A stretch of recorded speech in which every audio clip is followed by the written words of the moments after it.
자, 이제 105쪽의 법률행위 대리인데요. 일단 뭐 대리가 적용되는 것과 적용되지 않는 게 있었는데, 대리가 적용되는 건 재산상의 법률행위 하고요. 또 뭐 있었어요? 의사의 통지, 관념의 통지, 준법률행위 있었죠. 거기에 이제 대리가 적용되고, 그러니까 대리가 적용되지 않는 대표적인 건 그렇죠. 신분행위, 가족법상의 행위는 대리가 적용될 수 없고요. 그 사실행위, 불법행위. 사실행위나 불법행위는 대리가 적용되지 않는다. 그 앞에 이제 그 106쪽에 간단하게 나와 있고요.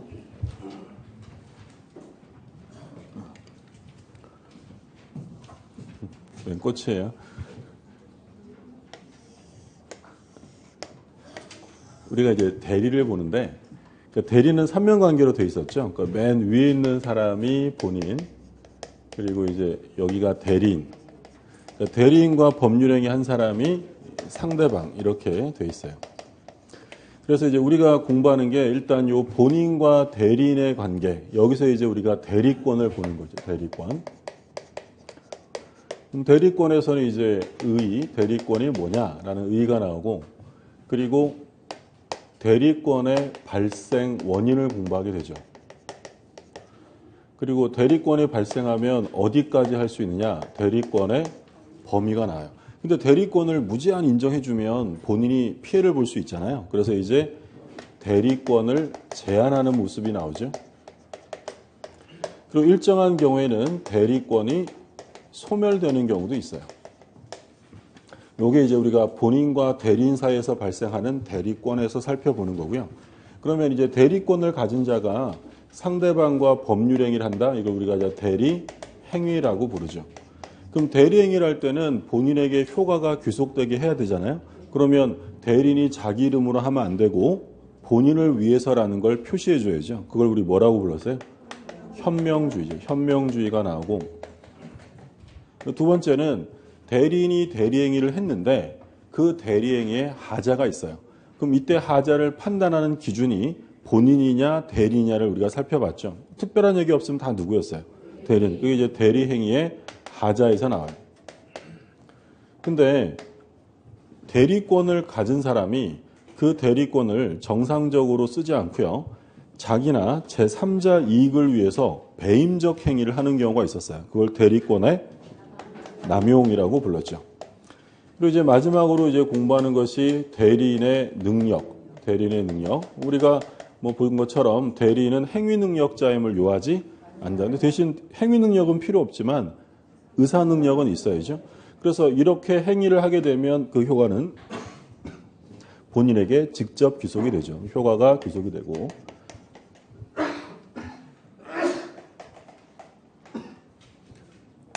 본인의 이제 능력, 이런 것들을 보는 거죠. 감사합니다. 그러면 대리인은요,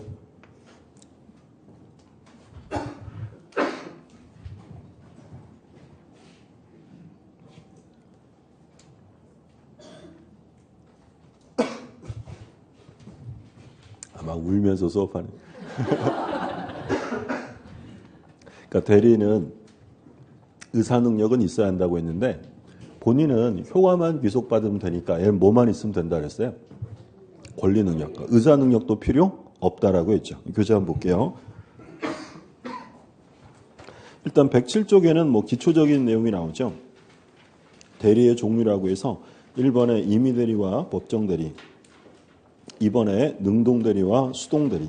그러니까 능동대리는 대리인이 의사표시를 하는 거고, 수동대리는 받는 걸 말하는 거였고요. 다음 페이지. 유권대리와 무권대리. 그러니까 대리권이 있으면 유권이고 없으면 무권대리. 뭐 대리권의 의의는 특별한 내용 없었고요. 대리권의 의의는 일단 대리권이라는 것은 권리예요, 권한이에요? 권한. 자격을 수여하는 거죠. 자, 그러면 대리권의 발생 원인이 나오는데 대리권의 발생 원인.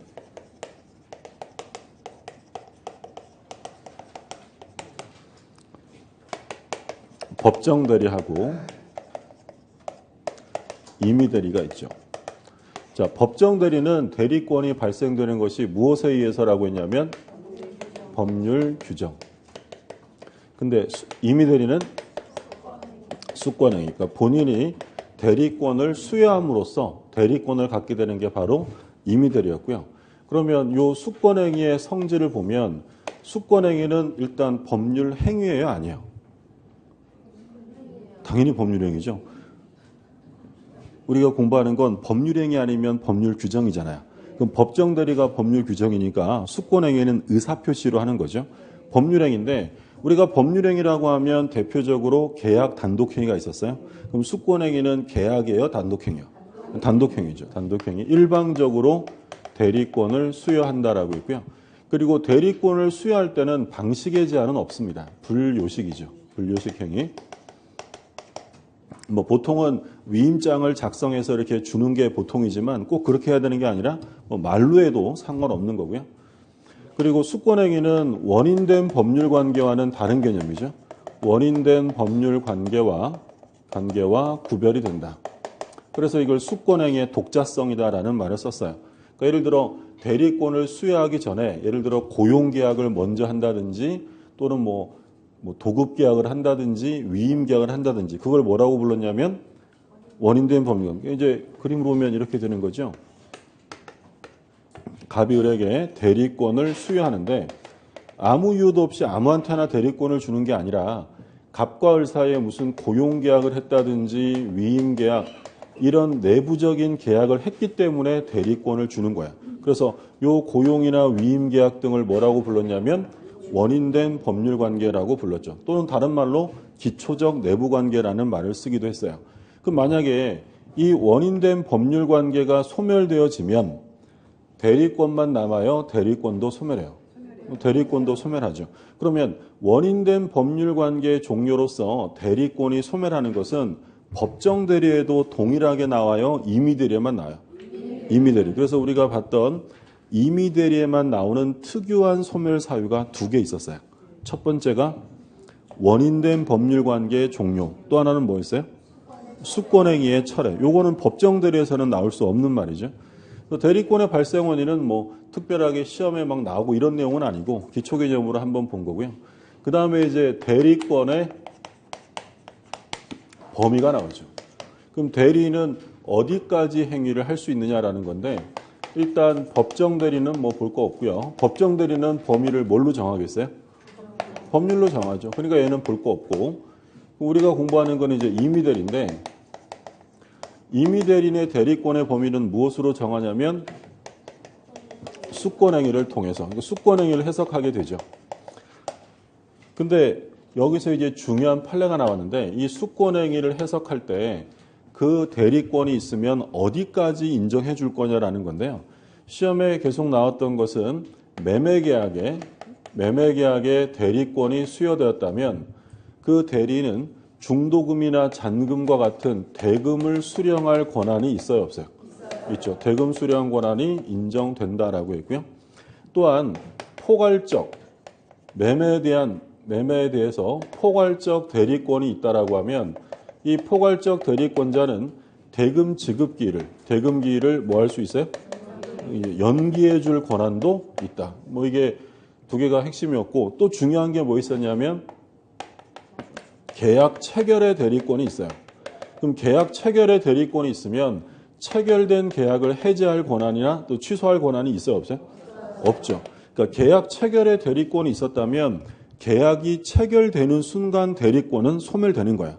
그럼 그 체결된 계약을 해지하거나 취소하려면 별도로 또 뭐가 있어야 돼요? 수권이 따로 있어야 한다라고 했죠. 그러니까 포함되는 권한, 매매계약이라고 하면 돈 받는 게 포함되니까 다 들어가지만 반대되는 권한은 없다고 했죠. 계약 체결과 해제는 반대되는 거고 또 가서 돈 받아오라고 채권 회수에 대한 대리권을 줬더니 가서 채무를 면제해 줄 수 있느냐? 돼야 안 돼요? 안 되죠. 그럼 반대되는 권한은 인정되지 않는다고 했죠. 그럼 이렇게 수권행위로 대리권의 범위가 정해지면 좋은데 문제는 이 수권행위로 범위를 정하지 않았을 때가 문제예요. 정함이 없는 경우. 그럼 정하지 않았다면 어디까지 할 수 있느냐라는 문제죠. 그럼 첫 번째 보존행위가 있고요. 보존행위. 두 번째로 이용 개량행위. 그리고 뭐 법조문상으로는 나와 있지 않지만 처분행위가 같이 논의됩니다. 그래서 수권행위로 정하면 좋을 텐데 안 정했을 때는 우리 민법이 이때를 대비해서 118조를 규정해 둔 거예요. 그러니까 이 규정은요. 수권행위로 범위를 정했을 때도 적용돼요. 정하지 않았을 때만 적용돼요. 정하지 않았을 때만 적용돼요. 그럼 보존행위라는 것은 현상을 유지하는 행위니까 얼만큼 할 수 있냐면 무제한 할 수 있다. 그러니까 보존행위라고 하면 뭐 대표적으로 본인의 가옥을 수선해 준다든지 본인의 가옥이 파손돼서요. 수선해 주는 계약을 대리한다. 이건 뭐 보존행위로 얼마든지 할 수 있고 또는 미등기 부동산을 본인의 부동산이 미등기라서 등기를 해준다. 이것도 현상을 유지하는 보존행위에 속하고 또는 본인 채권이 일정 기간이 지나면 시효로 소멸되잖아요. 그러면 소멸되지 않게 소멸시효를 뭐 해줄 수 있냐면 중단해 줄 수 있다. 그러니까 이런 것들은 전부 다 보존행위니까 무제한 할 수 있어요. 근데 만약에 질문에 대리권의 범위가 정해져 있지 아니한 대리는 보존행위와 계량행위는 무제한 할 수 있다라고 하면 틀려져. 이용계량은 무제한이 아니었고 얘는 권리나 물건의 성질이 변하지 않는 범위 내에서만 권리나 물건의 성질이 변하지 않는 범위 내에서만 가능합니다. 변하지 않아야 돼요. 그럼 만약에 변하게 되면 그건 무슨 문제가 발생이 되는 거예요? 그럼 이게 했는데 권리나 물건의 성질이 변하면 대리인이 자기 권한 내에서 한 거예요? 권한을 벗어난 거예요? 벗어난 거죠. 그럼 어떤 문제가 생기겠어요? 무권 대리의 문제가 발생이 되는 거죠. 그래서 이용계량행위는 무제한이 아니라 성질이 변하지 않아야 되는데 이와 관련해서 우리가 봤던 판례가 본인의 채권을 주식으로 전환시킨다든지 본인의 채권을 이거 예금 채권을 말하는 거예요. 예금 채권을 사채로 바꾼다든지 또는 뭐 토지의 형질, 지목, 토지의 형질 이런 것들을 변경하는 행위가 있었죠. 그러니까 이런 것들은 전부 다 성질이 변하는 거예요. 그럼 이건 무슨 문제가 생기는 거냐면 무권 대리의 문제가 생겨요. 그러니까 하나 유의하시라고 했던 건 이게 본인에게 이득이냐 손해냐하고는 상관없다고 했죠.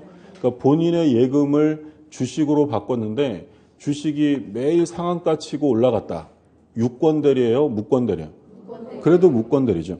무권 대리니까 본인이 원하면 나중에 뭐 할 수 있는 거냐면 추인해서 자기 법률 행위로 인정받을 수 있는 것이지 유리하다고 해서 유권 대리로 바뀌는 것은 아니다. 우리 시험에 예전에 이런 게 한번 나왔어요.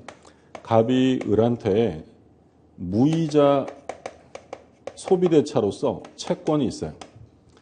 근데 병이라는 사람이 갑의 대리인인데요. 이 갑이 채무자랑 잘 상의해서 무이자였던 것을 일정한 이자를 받기로 이자부 소비대차로 바꾼 거야. 자, 이거는 권한을 벗어난 거예요? 권한 내요? 그러니까 성질이 변해요? 안 변해요? 이건 안 변하는 거죠. 왜냐하면 어차피 개인에게 빌려줬던 돈이고요. 똑같이 개인에게 빌려주는 거고 다만 무이자를 이자로 바꾸는 건 계량행위에 속해요. 근데 그게 아니라 은행에 들어가 있는 예금을 사채로 바꾸는 건 아예 성질 자체가 달라진다는 거죠. 그 얘기 조심하시고. 자, 그리고 대리권의 범위가 정해져 있지 않은 자가 처분행위를 할 수 있느냐? 할 수 없다라는 거예요. 처분행위는 인정되지 않는다. 그래서 대리권도 안 정해졌는데 부동산을 매각한다든지 뭐 저당을 잡힌다든지 이런 건 안 되는 거고요.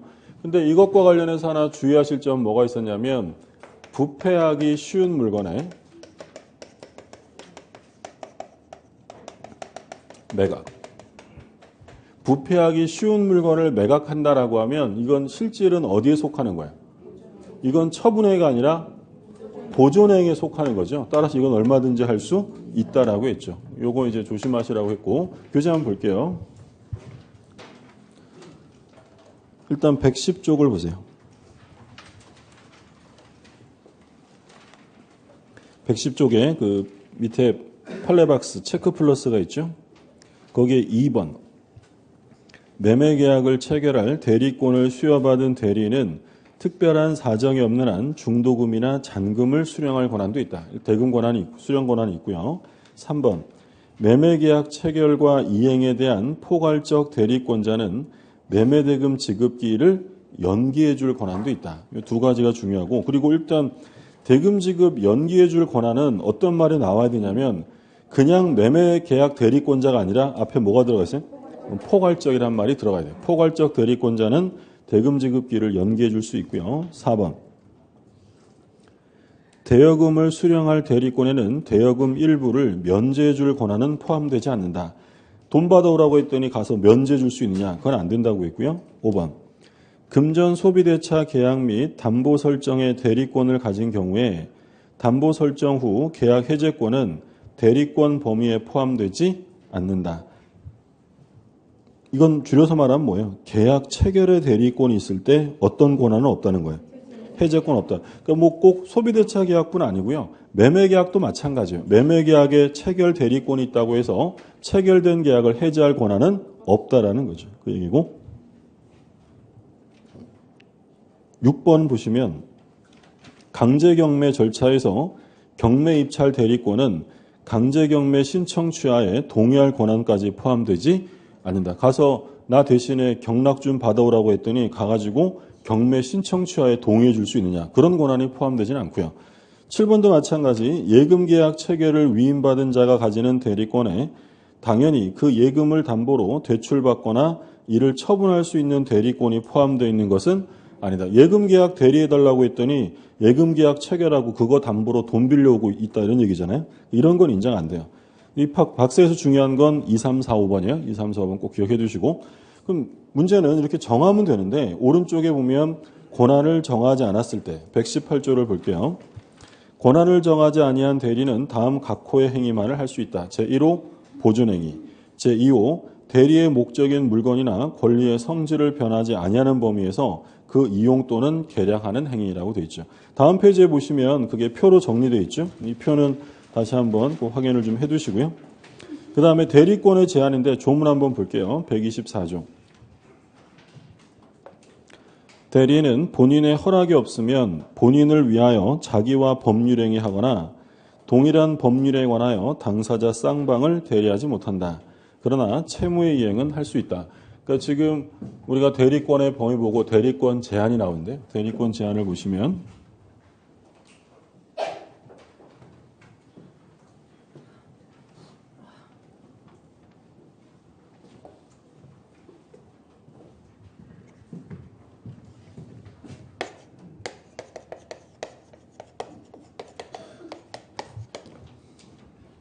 그러니까 우리 민법이 대리권 제한으로 두고 있는 게 두 가지 규정이 있어요. 지금 방금 우리가 읽은 게 뭐였냐면 자기계약, 쌍방대리죠. 그러니까 자기계약이나 쌍방대리 하게 되면 누가 피해를 볼 염려가 있는 거예요?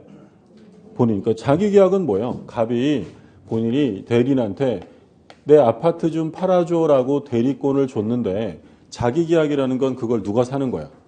자기가 사는 거예요. 그러면 대리인으로서 갑의 부동산을 자기가 직접 사면 누가 혼자 계약을 하게 되냐면 대리는 혼자 하잖아요. 그럼 본인이 피해 볼 수 있으니까 안 되고 당사자 쌍방을 대리해서도 안 된다. 그래서 자기계약 쌍방 대리는 원칙적으로 금지됩니다.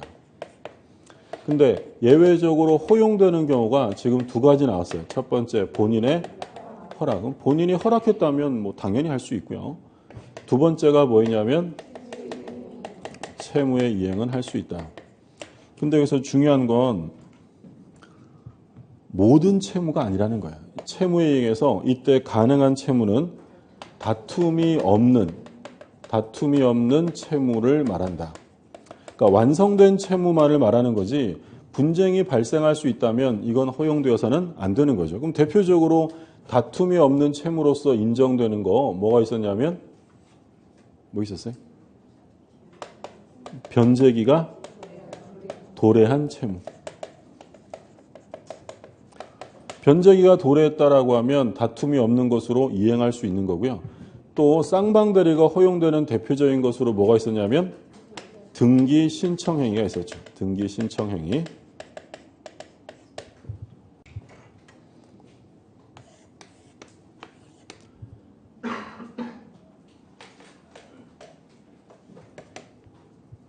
갑이 본인이고요.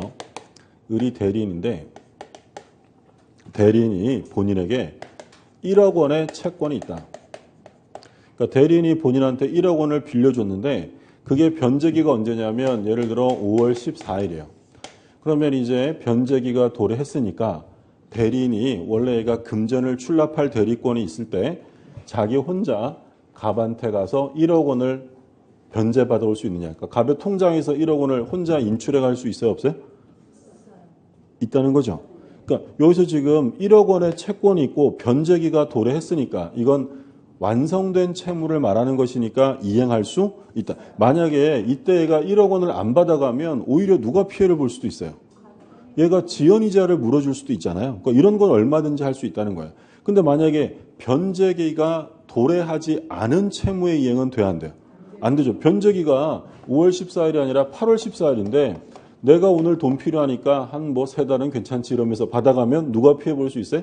본인. 이런 건 허용해서는 안 된다는 거예요. 그래서 완성된 채무만 되고요. 또는 변제기가 도래했는데 돈으로 안 받아가고요. 나는 네 부동산이 마음에 들어. 이걸 받아가. 이게 뭐예요? 대물변제죠. 그러면 변제기가 도래했을 때 이 부동산으로 변제를 받아간다라고 하면 본인에게 피해가 생길 수 있죠. 그럼 이런 대물변제를 하면 돼요? 안 돼? 안 돼요. 또는 이 을이 갑에게 1억의 채권이 있긴 한데 자기도 이에 반대급부로 이행을 할 게 있어요. 그럼 이행받고 이행하는 게 만약에 무슨 관계였냐면 동시행 관계였어요. 그럼 동시행 관계에 있는 채권을 일방적으로 이행하면 돼요? 안 돼요? 안 돼요. 그럼 누가 피해보는 거예요? 갑이라는 사람과. 이런 것들은 허용할 수 없는 거고 근데 갑이랑 을이랑 매매 계약을 했어요. 그럼 이제 나중에 돈 주고 등기 서류 받으면 등기를 신청하러 가겠죠. 보통 이제 법무사에게 맡겼다면 이 A가 법무사면 이 법무사는 한편으로는 매도인을 대리하고 다른 한편으로는 매수인을 대리해서 가서 혼자 등기 신청하죠. 그럼 이 법무사가 하는 일이 뭐예요? 쌍방대리로 등기 신청을 하잖아요. 이거 돼야 안 돼요? 이건 얼마든지 할 수 있다. 왜냐하면 이거 등기 신청하는 행위는 새로운 이해관계를 발생시키는 거예요? 완성된 걸 이행하는 거예요? 완성된 걸 이행하기 때문에 이런 건 얼마든지 할 수 있다라는 거예요. 또는 뭐 사채 알선업자 있잖아요. 사채 알선업자가 하는 일이 뭐예요? 사채 알선하는 거죠.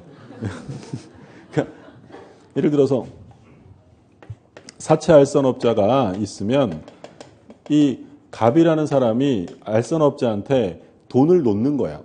돈 필요한 사람이 있으면 어느 정도 담보로 당신이 좀 해줘요 라고 했고 을이라는 사람은 이 A한테 담보를 제공해 주면서 이 정도 담보로 돈 좀 빌릴 수 있는 데를 구해달라고 해요. 그럼 이 사람이 가운데서 뭐 하는 거예요? 한편으로는 채권자를, 다른 한편으로는 채무자를 대리해서 얘가 돈 빌리면서 담보 잡히고 다 하는 거잖아요. 이게 뭐 하는 거냐면 쌍방대리. 이런 건 허용될 수 있다는 거예요. 얘는 원칙적으로 뭐 하는 게 일이냐면 쌍방대리하는 걸 일이에요. 그럼 당사자가 그걸 알아요, 몰라요? 당연히 양해한 거죠. 무슨 말인지 이해했어요? 예, 그러니까 이 사람이 가운데서 이렇게 거간꾼으로 다 해주는 거니까 그런 건 얼마든지 가능하다라고 보는 게 판례 입장이에요. 그럼 여기서 이제 하나 기억해 두실 판례가 있어요. 경매 입찰에 한 사람이 두 사람을 대리하여 입찰에 들어갔다. 그건 안 되죠. 교재 한번 볼게요. 그 113쪽에 판례 박스가 있습니다. 113쪽에 판례 내용을 보면 민법 124조는 대리인은 본인의 허락이 없으면 본인을 위하여 자기와 법률행위 하거나 동일한 법률에 관하여 당사자 쌍방을 대리하지 못한다라고 규정하고 있으므로 부동산 입찰에서 동일 물건에 관하여 이해관계가 다른 2인 이상의 대리인이 된 경우에는 그 대리인이 한 입찰은 무효이다. 역시 출제가 됐던 판례니까 그러니까 이건 당연히 한 사람이 낙찰을 받으면 한 사람은 떨어지는 거잖아요. 그럼 이해관계가 충돌하기 때문에 이건 인정해서는 안 된다는 거고요. 자, 두 번째로 대리권 제한으로 나온 게 공동대리예요. 공동대리. 공동대리는 시험에 가끔 나오는데 원칙이 이제 계속 시험에 나오죠. 공동대리와 관련해서 대리인이 수인이다. 여러 명이면 공동대리가 원칙이에요? 각자 대리가 원칙이에요? 각자 대리가 원칙인 거고요. 근데 예외적으로 언제 공동대리가 되냐면 법률의 규정이나 또는 수권행위로 달리 정하면 그때는 공동대리가 됩니다. 공동대리가 되면 뭘 공동으로 하는 거예요? 의사 표시까지도 공동으로 해야 돼요? 의사 결정만 공동으로 하면 돼요? 의사 결정을 공동으로 해야 한다는 거고, 그러니까 이런 거였죠. 갑이라는 사람이 자기한테 대리인이 세 사람이 있어요.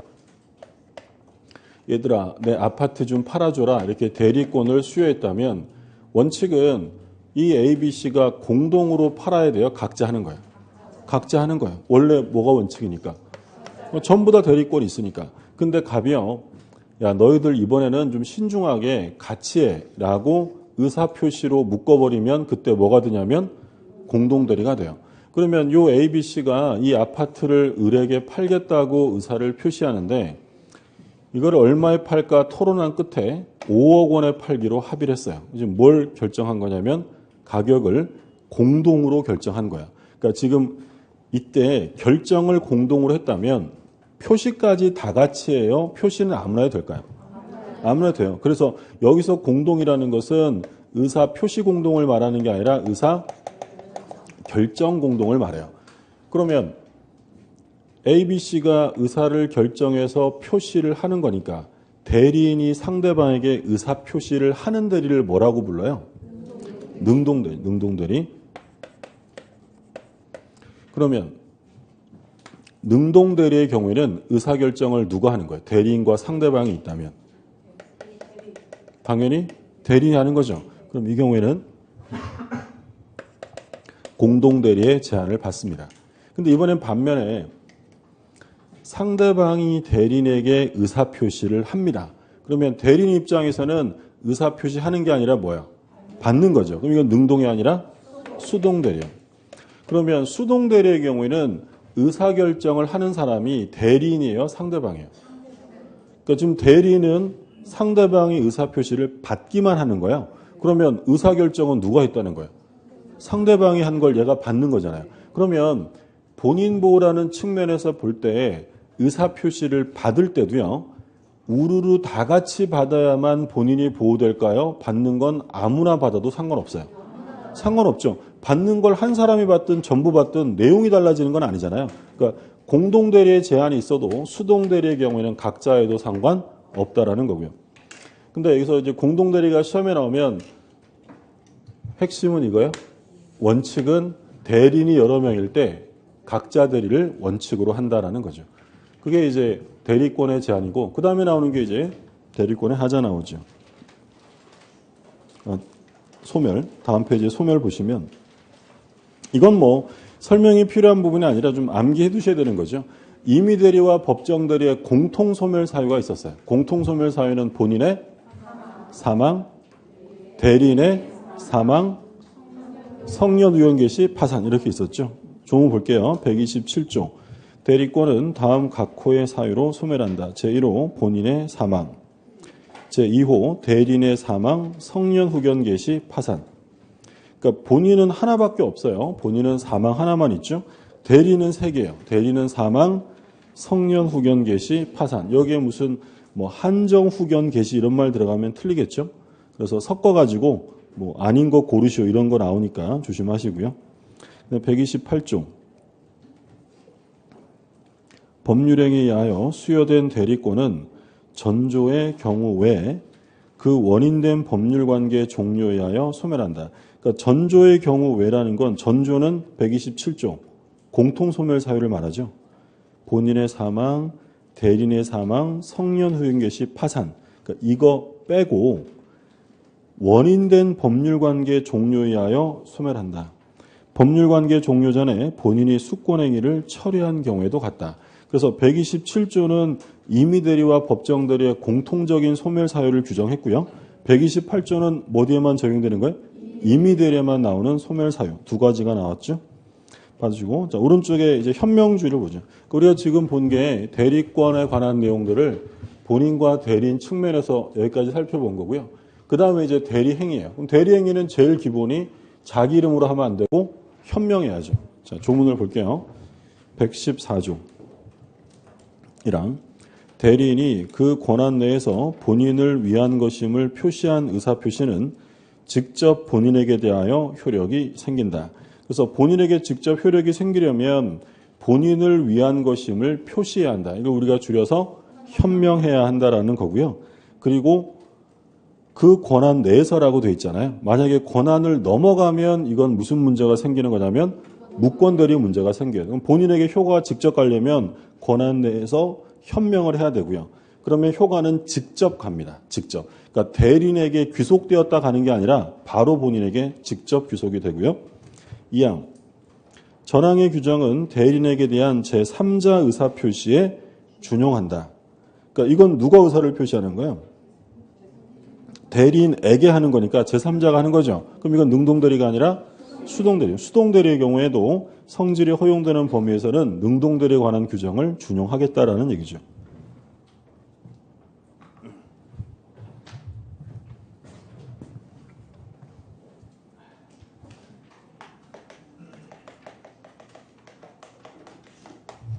그러니까 현명주의 의의는 현명이라는 것은 본인을 위해서라는 것을 말하죠.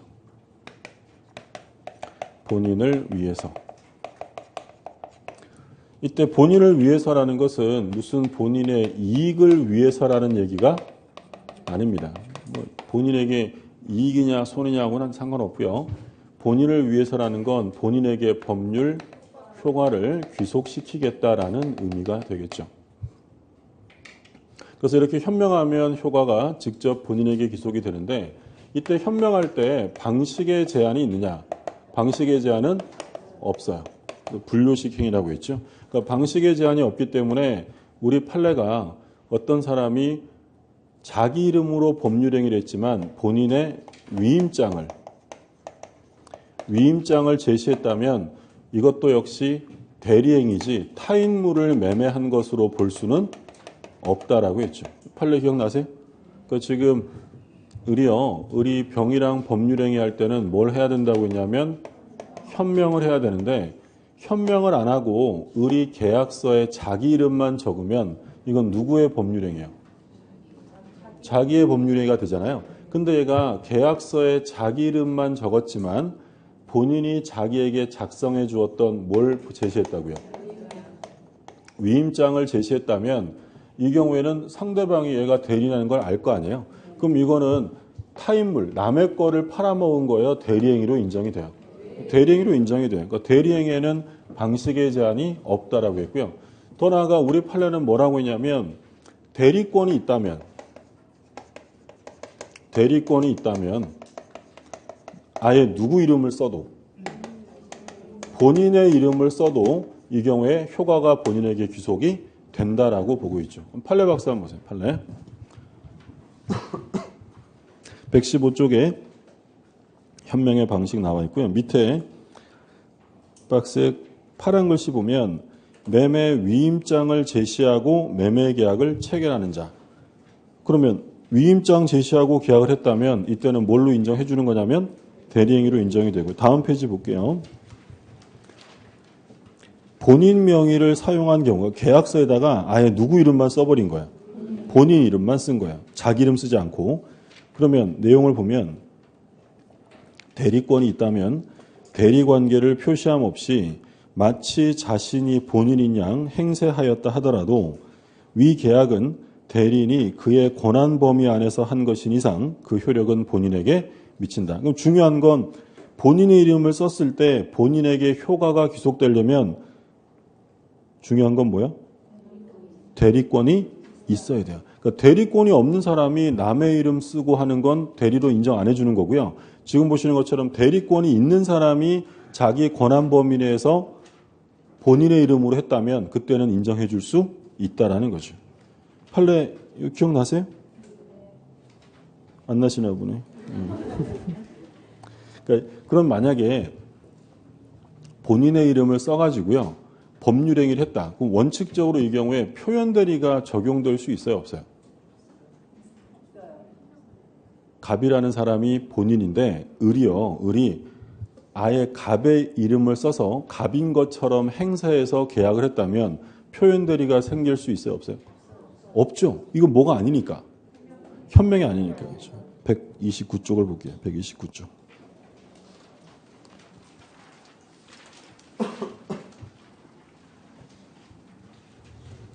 129쪽에 그 판례박스 있고요. 판례박스 밑에 디귿이죠. 디귿. 볼게요. 사수를 써서 대리행위 표시를 하지 아니하고 단지 본인의 성명을 모용하여 자기가 마치 본인인 것처럼 기망하여 본인 명의로 직접 법률행위를 한 경우에는 특별한 사정이 없는 한 표현 대리는 성립될 수 없다는 거예요. 이건 뭘 한 게 아니니까. 현명한 게 아니니까. 근데 예외적으로 표현 대리가 유추 적용되는 경우는 있을 수 있다고 했죠. 그래서 본 게 우리가 아파트 판례였죠. 바로 밑에 나오는 판례. 즉 본인으로부터 아파트에 관한 임대 등 일체 관리 권한을 위임받아 본인으로 가장하여 아파트를 임대한 바 있는 대리인이 다시 자신을 본인으로 가장하여 임차인에게 아파트를 매도하는 법률행위를 한 경우에는 권한 넘은 표현 대리 법률을 유추 적용하여 본인에게 효력이 미친다고 볼 수 있다. 그러니까 이런 사건이었잖아요. 갑이 이제 형제지간인데 을이 형이었죠. 형한테 형 나 외국에 좀 오래 나가야 되니까 형이 내 아파트 좀 관리해줘 라고 하면서 일체 아파트 관리 권한을 수여하고 외국에 나갔어요. 근데 을이 이제 이 아파트를 병에게 임대차를 해줬는데 근데 문제는 뭐였냐면 이 사람이 계약서를 쓸 때요. 자기가 마치 갑인 것처럼 행세하고 계약서에 누구 이름만 쓴 거예요. 갑. 그러니까 이걸 소위 이제 갑의 이름을 모용했다라는 표현을 쓰는 거죠. 남의 이름을 모용했다면 모용당한 사람은 원칙적으로 책임을 져야 안 져요. 원칙은. 당연히 안 지는 거죠. 이 사람은 피해자일 뿐인 거예요. 근데 이 사건에서는 갑이 책임을 져야 한다라고 했어요. 왜요? 대리권이 있으니까. 관리 권한이 수여되었잖아요. 임대차는 당연히 관리 권한에 포함되기 때문에 을이 갑의 이름을 썼다 하더라도 대리권이 있고 권한 범위 안에서 했다면 본인에게 효력이 있다라는 거예요. 근데 문제는 얘가 몇 년 써보니까 되게 마음에 들어서요. 이번에는 매매를 합니다. 아예 사요. 근데 아예 사는데 을이 수년간 계속 갑의 행세를 해왔고요. 팔 때도 누구 이름으로 팔았냐면 갑의 이름으로 팔았다는 거예요. 그러면 이 사람의 지금 이 행위는 권한 내요, 권한 초가 된 거야. 권한 초가 된 거야. 근데 원래 을이 갑의 이름을 모용해서 법률행위하면 이건 현명이 아니기 때문에 표현 대리가 성립될 수가 없는데 이런 경우에는 표현 대리가 유추 적용될 수도 있다는 거야.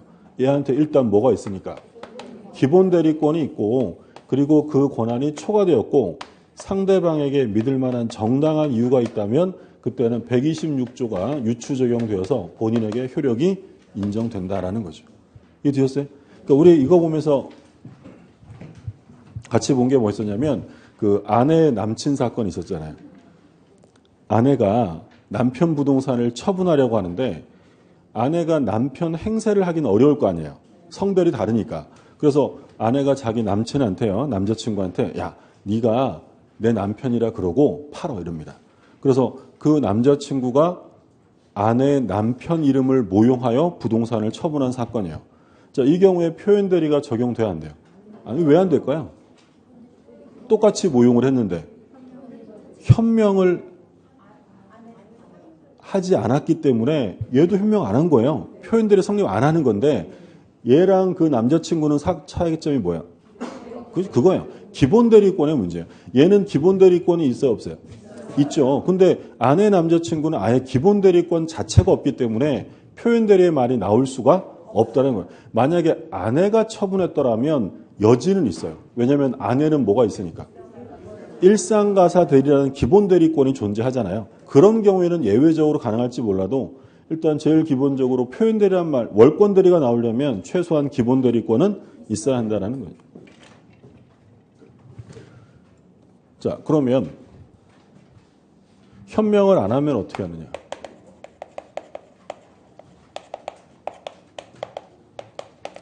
자, 현명하지 않고 현명 안 했다는 건 대리인이 자기 이름으로 법률행위 했다는 거예요. 그럼 현명하지 않으면 원칙은 누구의 법률행위가 돼요? 대리인 자신의 행위죠. 대리인 자신의 행위로 추정해요, 간주해요? 간주. 본다라고 했어요. 본다. 여기서 추정한다 이러면 틀리다고 했어요. 추정보다 훨씬 더 강력하게 간주해버립니다. 그래서 현명을 안 한 다음에 현명을 안 한 건 나의 착오다라고 취소할 수 있느냐? 돼요, 안 돼요? 안 돼요. 그렇죠? 책임져야 되고 현명 안 한 걸 착오라고 취소할 수는 없다라고 했어요. 그런데 예외적으로 현명하지 않았다 하더라도 본인에게 효과가 귀속되는 경우가 있을 수 있죠. 상대방이, 그렇죠. 상대방이 저자가 대리님을 알았거나 알 수 있었을 경우죠.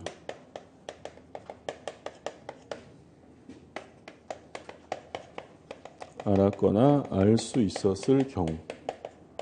이런 경우에는 그 효과가 누구한테 가냐면 본인에게 가요. 자, 115조 조문을 좀 볼게요. 다시 돌아오셔서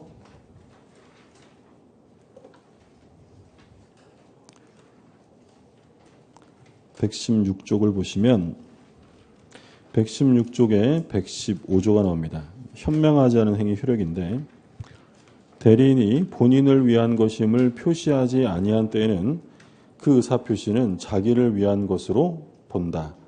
추정한다라고 하면 틀려요. 간주, 본다라고 했고 그러나 상대방이 대리인으로서 한 것임을 알았거나 알 수 있었을 때는 전조 제1항의 규정을 준용한다. 전조 제1항이 아까 보셨던 직접 본인에게 효력이 있다라는 규정이죠. 그럼 지금 보신 것처럼 자기를 위한 것으로 보는데 언제나 그런 건 아니고 상대방이 알았거나 알 수 있었다면 효과는 본인에게 귀속이 돼요. 그러니까 만약에 지문에 현명하지 않은 법률행위는 언제나 대리인 자신의 행위로 본다라고 하면 틀려요. 언제나가 아니라 알았거나 알 수 있었다면. 자, 그 다음에 대리행위의 하자가 나오죠. 대리행위 하자는 누구만 보시면 된다고 그랬어요. 대리인만. 그렇죠? 본인 보시는 거 아니라고 했고.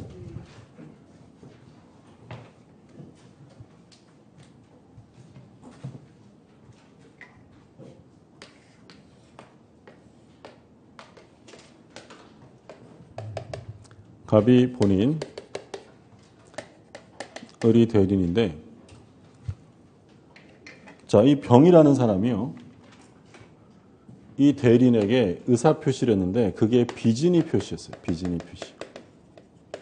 근데 비진의 표시인데, 이 본인은 이 사람이 한 게 비진이라는 걸 전혀 몰랐어요. 선이 무과실이고. 근데 대리인은 비진이라는 걸 알고 있었대요. 그러면 이 병은 본인에 대하여 이 의사표시가 무효임을 주장할 수 있어요, 없어요? 그러니까 원래 비진이는 유효인데 언제 무효가 되냐면 상대방이 알았거나 알 수 있으면. 근데 지금 보시는 것처럼 본인이 선이 무과실이다. 이건 볼 필요가 없어요. 얘는 보는 거 아니고 누구만 보시는 거예요. 대리인이 알았거나 알 수 있었으면 얘는 무효를 주장할 수 있다. 그럼 만약에 이 을이 병이랑 계약을 했는데 본인은 착오가 있었는데 대리는 착오가 없었어요. 자, 취소할 수 있는 법률행위 아니에요. 아니죠. 얘는 보는 거 아니라 그랬죠. 누구만. 얘 착오가 아니잖아요. 그러면 취소할 수 없는 거죠. 극단적으로 이렇게 물어보는 경우도 있어요. 이 병이 본인 갑에게 사기를 치고 이 을과 매매 계약을 합니다. 병이 갑에게 사기치고 을하고 매매 계약을 했어요. 자, 사기 취소가 돼야 안 돼요? 안 돼요. 얘한테 사기친 거는 없는 말이에요. 얘랑 매매 계약을 했다고 했지 얘한테 사기쳤다는 말은 없잖아요. 그러면 취소 사유가 될 수 없잖아요. 전부 다 누가 기준이냐면 대리인 기준. 그러니까 우리가 이중 매매할 때도 봤었잖아요. 이중 매매에서 본인은 전혀 몰랐는데 대리인이 적극 가담하여 계약했다면 무효예요, 유효예요? 무효인 거예요. 이때는 본인 보는 게 아니라 누구만. 대리인이 적극 가담하면 반사회적 무효가 되고요. 병의 부동산을 을이 하나 샀는데 이 부동산에 하자가 있어요. 근데 이 하자가 있다는 사실에 대해서 이 본인이라는 사람은 하자가 있다는 것을 뻔히 알고 있는 상태였다. 근데 대리는 하자가 있다는 걸 전혀 모르는 부지의 상태예요. 그럼 우리가 이제 하자 있는 물건 사면 담보 책임 물을 수 있는데 물건의 하자의 경우에 담보 책임 물으려면 선악 불문이에요. 선이 무과실해야 돼요.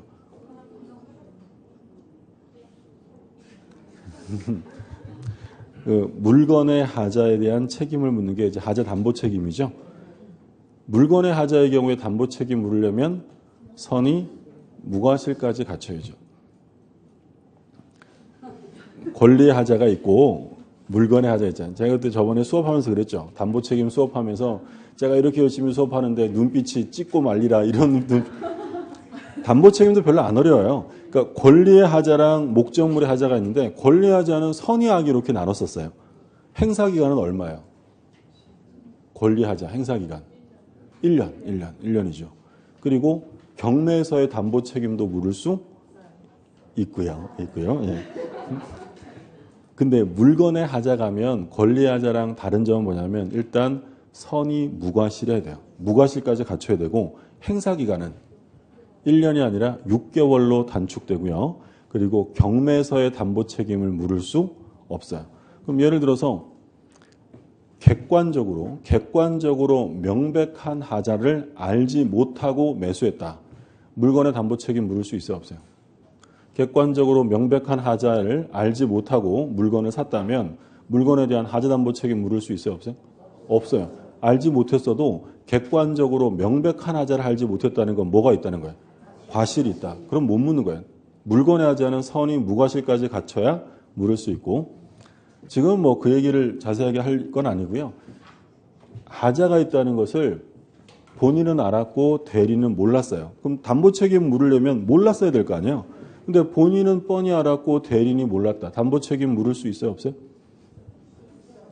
물을 수 있죠. 얘는 보는 거 아니고요. 누구만 보라고요. 대리인이 선이잖아요. 그럼 묻는 거야. 그러니까 전부 다 누가 기준이에요.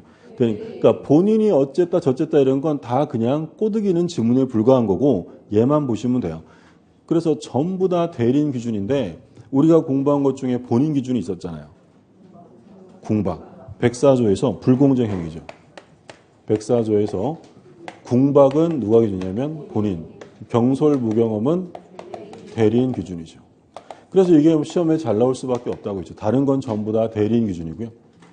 그럼 이제 하나만 더 보면 되는데 근데 이번엔 이 갑이 하자가 있다는 걸 뻔히 알면서요. 아무것도 모르는 대리인에게 지시를 내린 거죠. 야, 대리인 너는 가서 그냥 묻지 말고 사. 그래서 아무것도 모르고 샀대요. 그럼 이 경우에 본인이 병한테 가서 야, 나는 뻔히 알았었긴 했는데 우리 대리는 몰랐잖아. 책임져 라고 할 수 있어요, 없어요? 없죠. 핵심은 뭐예요? 지시죠. 교재 한번 볼게요. 117조 체크 플러스인데 대리행위 하자의 기준이 되는 자, 대리인. 그래서 첫 번째 점 반사회적 행위에서 기준되는 사람. 우리가 이건 이중매매할 때 본 거죠.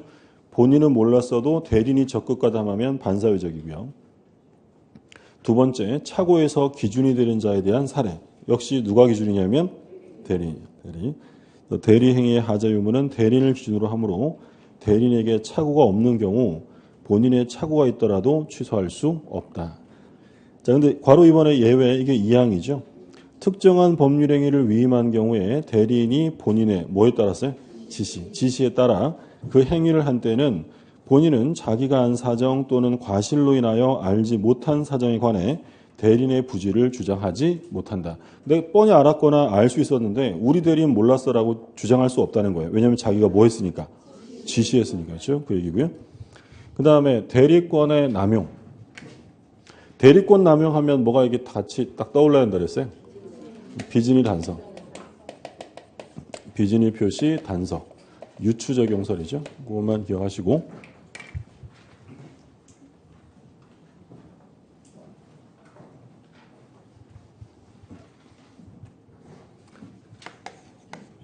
갑이 있는데 갑이 본인이에요.